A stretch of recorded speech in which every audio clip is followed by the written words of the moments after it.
Hello and welcome to another Ask Cheeky. I'm Isaiah Henkel, a Cheeky Scientist. You don't want to miss today's entire video because I'm going to tell you two words that you should not put on your resume.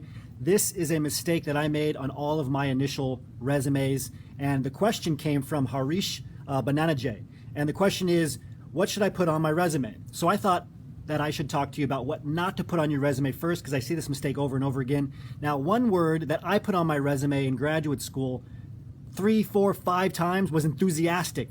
I remember reading different articles that weren't really relevant for PhD jobs, but I read them anyway, and it said to use these action words, right? These very exciting words like maximum, momentous, and of course, enthusiastic.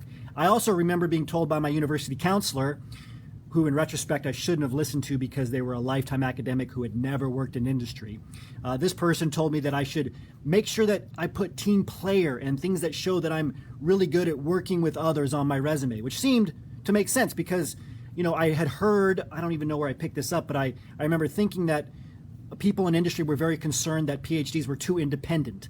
I don't even remember where I heard that. It turns out not to be true at all. But for this reason, I put enthusiastic on my resume a bunch and team player. My resumes, I uploaded hundreds of them, never got a response from an actual person. Never got an actual response. And I started digging into this years later, and what I found, there's actual data on this now from our friends at TalentWorks that show words like enthusiastic, team player, reduce your chances of getting a phone screen or getting contacted for an interview dramatically, up to 30 or 40% a reduction.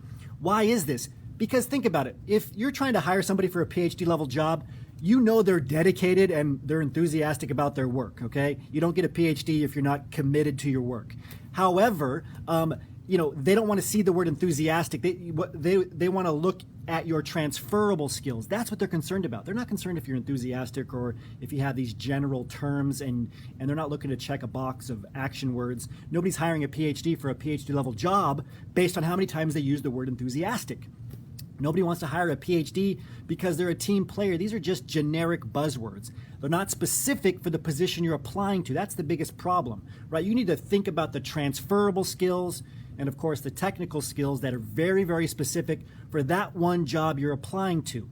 Every bullet point on your resume should start with a transferable skill, okay? So if the job posting says, or if there's no job posting and you went on an informational interview and the person you talked to said, right, that leadership skills, communication skills were important. Product knowledge, market knowledge were important. Commercial acumen were important. Conflict resolution skills. That is a relevant transferable skill. It's not a generic buzzword like enthusiastic or team player. I'm calling out enthusiastic and team player because I fell into that trap and because we see that very frequently in our association, which has over 7,000 PhDs. We see them come into our association and we see their resumes using those two words over and over again. They actually hurt your chances of getting an interview. So take them off your resume right now. Do not use those key words, okay? If this is a news flash to you, if you didn't know this, if you had these words on your resume, it's likely that you need mentorship or you need some guidance on your resume. We have a free ebook. It's called A Complete Guide to Industry Resumes for PhDs. You can get that by going to phdsgethired.com. Put in your name and email. We'll send you all of our free materials. We'll send you invites to our upcoming resume webinars as well. As always, remember your value as a PhD and start thinking and acting like a successful industry professional.